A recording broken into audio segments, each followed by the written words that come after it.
Last week passport apply பண்ணதுக்காக போயிருந்தப்ப reschedule பண்ணி next week வர சொல்லியிருந்தாங்க. இன்றைக்கி அந்த டேட் வந்துருச்சுங்க. காலையில் ஒரு 11 மணிக்கெல்லாம் அப்பாயின்மெண்ட் போட்டிருந்தாங்க.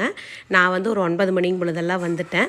எப்படியோ இன்றைக்காவது வேலை முடிஞ்சிருமா அப்படின்னு நினச்சிட்டு வெயிட் பண்ணிகிட்டே இருந்தேன். ஒரு 3 மணி நேரம் போல் ஆச்சு. இன்றைக்கி வேலை முடிஞ்சிருச்சு. பாஸ்போர்ட் எப்படி எடுக்கணும், என்னென்ன டாக்குமெண்ட்ஸ் கொடுக்கணும்னு நிறைய பேர் கேட்டிருந்தீங்க. எனக்கு அப்ளை பண்ணி கொடுத்தது எல்லாமே என்னோடய ஃப்ரெண்டு தான். பாஸ்போர்ட் அப்ளை பண்ணி கொடுக்கறது மட்டும் இல்லாமல் tourist visa, visitors visa, family visa அந்த மாதிரி எல்லா இதுவுமே பண்ணிக்கிட்டு இருக்காங்க. அவங்க நம்பர் ஸ்க்ரீனில் தரேன், கால் பண்ணி பாருங்கள். அட்டன் பண்ணலினா வாட்ஸ்அப்பில் ஒரு மெசேஜ் பண்ணுங்கள்.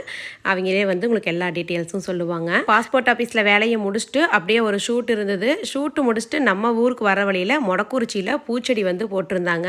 ஒரு மல்லிப்பூ, ஒரு முல்லைப்பூ, ஒரு ஜாதி மல்லிப்பூ வாங்கிட்டு வந்தேன். இந்த மழை காலத்தில் எந்த செடி வச்சாலும் கொஞ்சம் நல்லா வரும். அதனால் அதையும் வாங்கிட்டு அப்படியே பக்கத்தில் இருந்த திருமுருகன் சூப்பர் மார்க்கெட்டில் போய் வீட்டுக்கு தேவையான கொஞ்சம் மளிகை சாமானமெல்லாம் வாங்கிட்டு வந்தேன். திருமுருகன் சூப்பர் மார்க்கெட்டில் பார்த்தீங்கன்னா நம்மளோட டைல் ஸ்கின்னர் இருக்குது மொடக்குறிச்சியில். உங்களுக்கு தேவைன்னா அங்கே கூட நீங்கள் வாங்கிக்கலாம்.